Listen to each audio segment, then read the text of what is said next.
The earth was silent, a graveyard of steel and ash. The Zatharans had arrived without warning, their biomechanical ships blotting out the sky like harbingers of doom.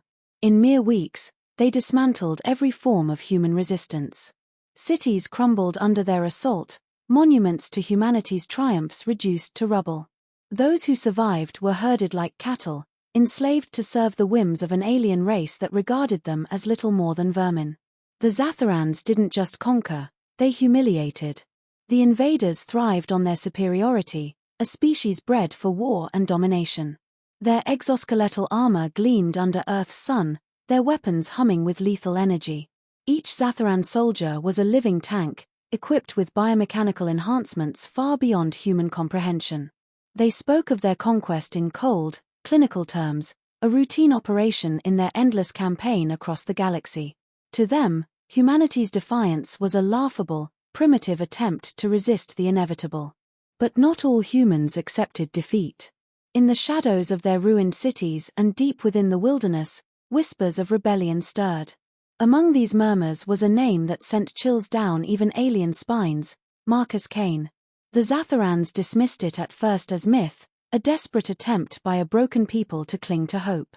Yet patrols began to vanish in the forests, alien supply caravans were ambushed, and rumors of a lone human predator began to grow. The Zatharans, arrogant and assured of their invincibility, refused to believe a single human could inflict such damage. Reports spoke of surgical strikes on their operations, precise, calculated, and brutal. Alien commanders chalked it up to random acts of desperation from isolated survivors. After all, what could one man, armed with primitive tools, possibly do to an empire?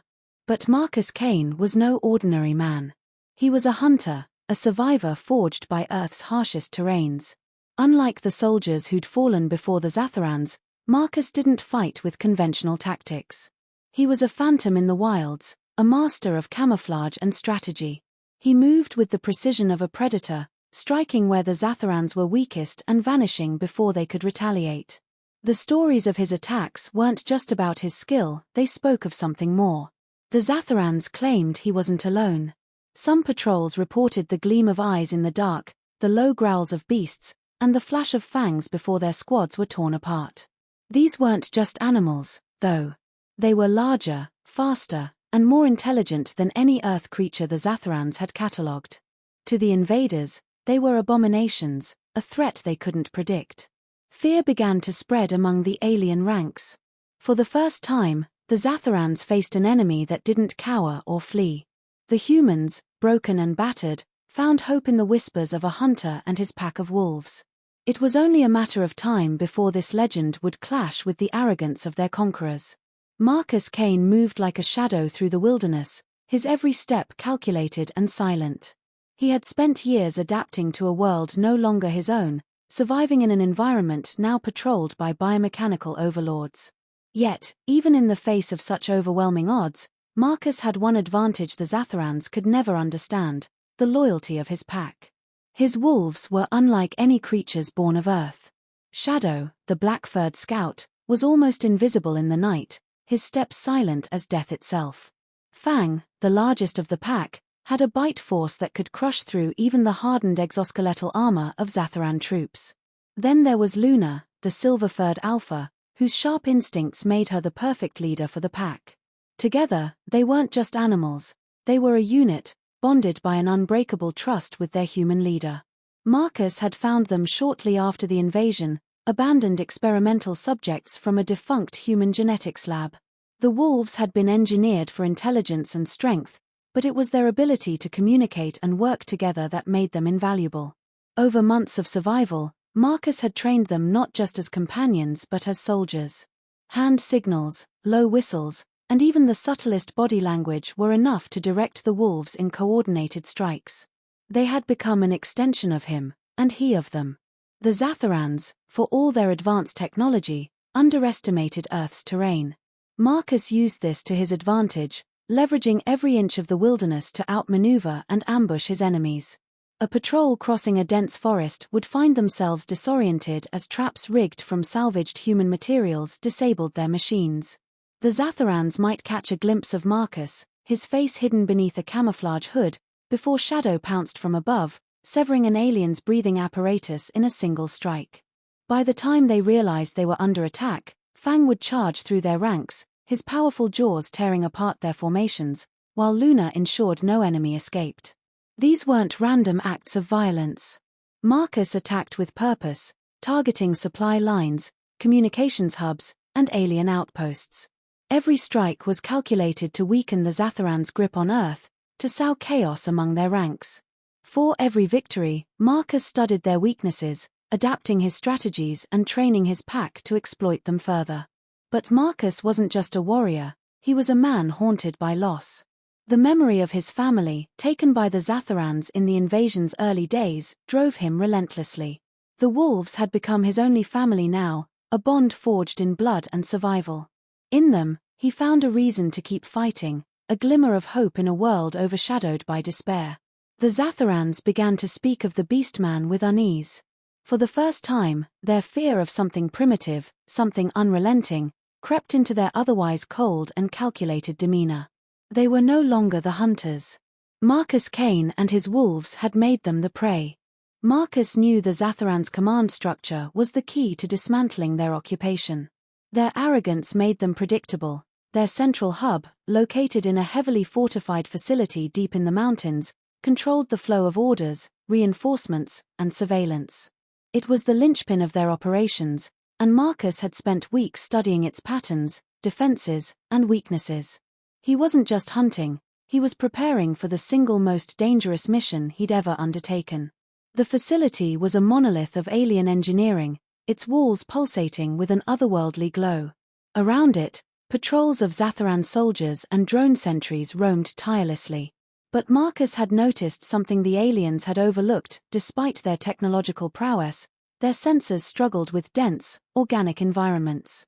The mountains' natural caves and forested approaches were their blind spots, and Marcus intended to exploit them. He signaled his wolves, each of them understanding their role without hesitation. Luna led the way, her sharp instincts navigating the terrain with precision. Shadow, the stealthiest of the pack, scouted ahead, slipping through gaps in the patrols to disable sentry drones with silent, lethal efficiency. Fang brought up the rear, his brute strength reserved for when they'd inevitably need to fight their way out. Reaching the outer perimeter, Marcus set to work. Using salvaged Zatharan tech he'd learned to reprogram, he created false signals to confuse their surveillance systems. This wasn't just about brute force, it was a battle of intellect, adapting the enemy's tools to use against them. With the drones temporarily blinded, he and the wolves slipped through the first line of defenses. Inside the facility, the air was thick with tension. The Zatharans had constructed a labyrinth of corridors and chambers, each one filled with the hum of alien machinery. Marcus moved with deliberate precision, avoiding unnecessary confrontations. When he encountered guards, Shadow would eliminate them swiftly, a blur of black fur and fangs before they could raise an alarm. Fang's role came into play when they reached a sealed door blocking their path. His immense strength made short work of the obstruction, the sound masked by the chaos Marcus had already begun sowing. In the command center, Marcus hacked into their systems, his understanding of the Zatharans' technology the result of countless hours of trial and error. What he found sent a chill down his spine. Earth's ecosystem was being harvested to fuel the Zatharans' expansion. They weren't just conquerors, they were parasites, and if left unchecked, Earth would be drained of all life. He uploaded a virus he'd painstakingly developed, one that would scramble their communications and disable their automated defenses. But the Zatharans were not entirely unprepared. An alarm blared as Marcus initiated the final sequence, and the facility came alive with activity. Soldiers poured into the corridors, forcing Marcus and his wolves into a desperate fight. Fang took down an armored Zatharan soldier, even as plasma bolts grazed his flank. Luna coordinated their movements, ensuring they covered Marcus as he finished the upload. Explosions rocked the facility as Marcus's charges detonated, crippling its power core. The wolves fought ferociously, buying just enough time for Marcus to escape with the pack. They emerged into the forest, battered but alive. The mission had been a success, but it came at a cost. Fang limped beside Marcus, his injury a reminder of the price they paid for every victory. As the facility burned behind them, Marcus knew the tide had begun to turn. The Zatharans were no longer untouchable, and for the first time, humanity had struck a blow that truly mattered. The destruction of the Zatharan command center sent shockwaves through their ranks. Their communication networks were in disarray, supply lines fractured, and automated defenses offline. What had once been an unstoppable war machine now appeared vulnerable. For the first time, the Zatharans experienced fear, a concept alien to their rigid, calculated existence. Their arrogance had blinded them to the possibility of defeat, and now they scrambled to adapt to an enemy they had underestimated. Word of Marcus Kane's success spread quickly among the scattered human survivors. For months, humanity had been clinging to life, reduced to isolated pockets of resistance with no hope of victory.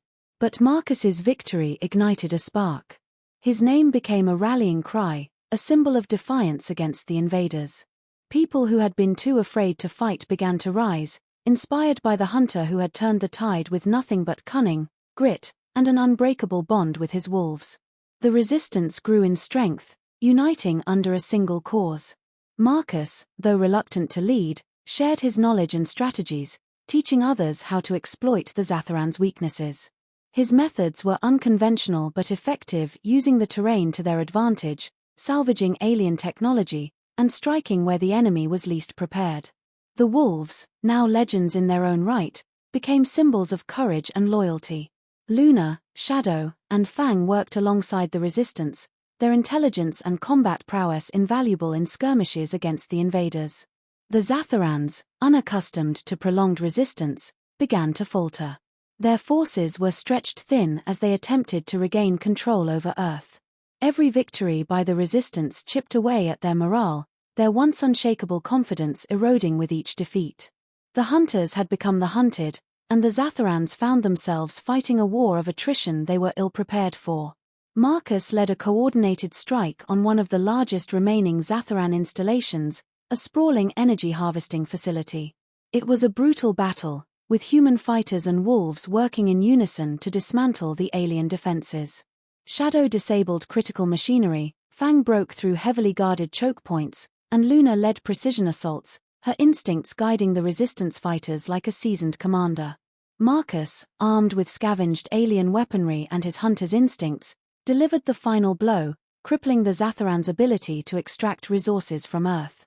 The victory marked a turning point in the war. With their infrastructure in ruins and their forces demoralized, the Zatharans began to retreat. They were no longer conquerors, they were survivors fleeing a planet that had turned against them. Humanity, battered but unbroken, reclaimed their world piece by piece. As the last of the Zatharans fled, Marcus stood with his wolves on a ridge overlooking a liberated settlement. The people below cheered, their spirits lifted by the sight of their unlikely saviors. Marcus said nothing, his hand resting on Luna's shoulder as the pack howled into the night. It was a sound of triumph, of survival, and of a world that refused to be tamed. Humanity had risen from the ashes, stronger and more united than ever before. The war was over, but the legend of Marcus Kane and his wolves would endure, a testament to the unyielding spirit of mankind.